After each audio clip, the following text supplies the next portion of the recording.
하시면서 직접 발로 뛰어다니시면서 인터뷰를 해서 만들어주신 영상입니다. 다시 한번 박수 부탁드리겠습니다.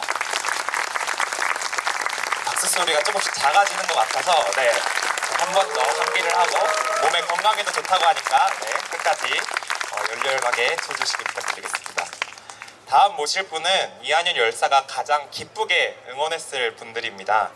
열사와 같은 대학생으로서 민주주의의 퇴행을 막고자 온 마음을 다했고 오늘의 자리를 비롯해서 지난 한 주간의 2학년 추모 기간을 위해 열심히 바쁜 시간을 쪼개가며 발로 뛰어주신 분들입니다.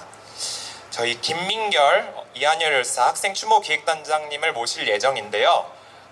이번 기획단에서 2학년 문학 공모전도 함께 진행했습니다. 그래서 기획단장님의 발언을 듣고 공모전 수상자 이수린 학생의 신앙송도 함께 들을 예정입니다.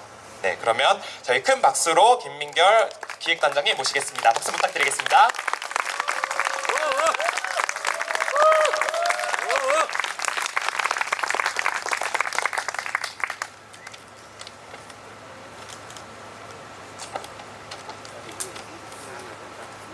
네, 안녕하세요. 저는 제38주기 2학년 열사 추모 기획단의 단장을 맡고 있는 김민결입니다.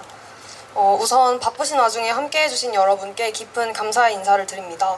또한 특히 이번 추모제를 준비하면서 가장 고생했던 우리 학생 추모 기획단원 여러분들께 감사하다는 말씀 드리고요. 또 바쁜 시간 내서 와주신 우리 중앙위원회 여러분들도 감사하다는 말씀 드립니다.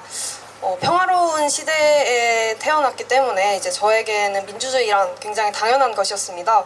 어느 날 갑자기 사라질 수 있으리란 상상조차 해본 적이 없었습니다.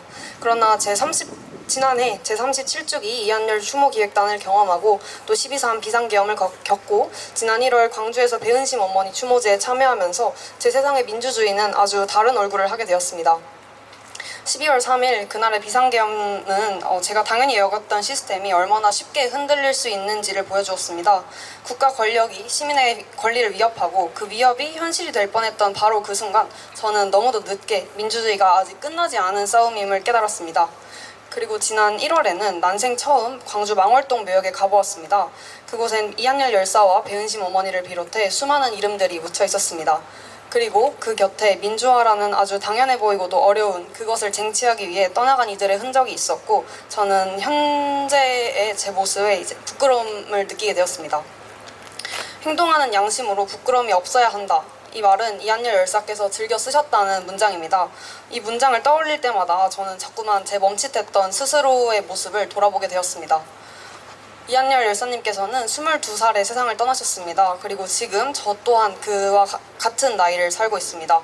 1987년에 그는 분명 저보다 더 용기 있고 더 단단한 사람이었습니다. 하지만 오늘 이 자리에서 저는 2학년 선배님을 쫓아가려 합니다. 민주주의가 흔들릴 때 다시 붙들고자 했던 수많은 사람들의 외침과 행동 속에서 저 역시 한 사람의 시민으로 또 한 사람의 청춘으로 더 이상 양심에 부끄럽지 않도록 행동하며 살아가고 싶습니다.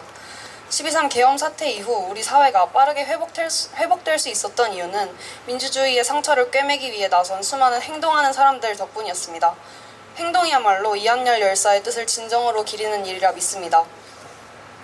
저는 그 첫걸음으로 2학년 열사께서 다니셨던 이 연세대학교에서 제38주기 추모 기획단을 꾸려가게 되었습니다. 그리고 그와 같은 나이, 같은 학교, 같은 국가에서 살아가는 지금의 제가 그가 남긴 질문에 대답해야 할 때라고 느꼈습니다. 나는 지금 부끄럽지 않은가? 오늘 이 추모의 밤이 이 질문을 우리 모두의 마음에 새기는 시간이 되기를 바랍니다. 기억하고 느끼고 다짐하는 밤이 되기를 바랍니다. 그리고 2학년이라는 이름이 품었던 민주주의의 꿈을 우리 손으로 더욱 단단히 이어가기를 소망합니다. 감사합니다.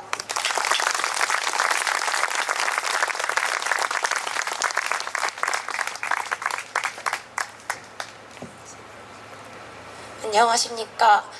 저는 연세대학교 이사학번 경제학과 김효신이라고 합니다.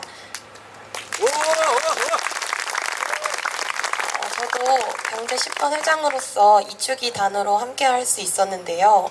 이번 2주기 단을 통해서 제가 배운 2학년 열사의 마음과 그리고 이 2학년 열사가 지나쳤을 수 있을 이 공간을 서 있는 우리가 어떤 마음가짐을 가져야 하는지에 대한 생각을 하면서 쓴 시를 낭독하도록 하겠습니다.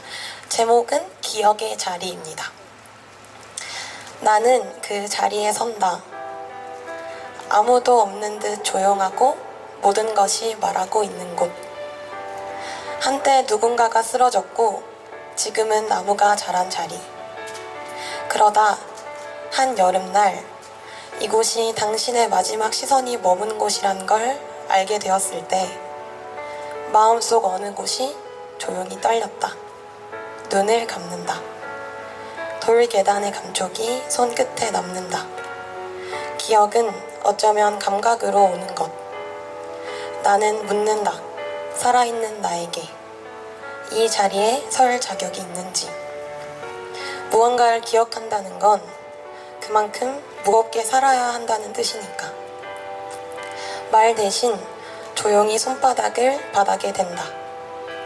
나는 지금 당신이 바라던 그 내일을 살고 있나요? 돌은 말이 없고 시간은 말이 없다.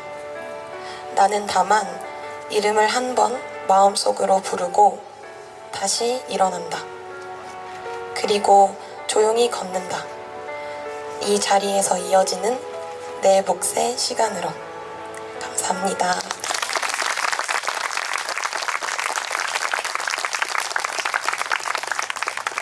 네, 멋진 발언과 신앙송 해주신 우리 학생분들에게 다시 한번 박수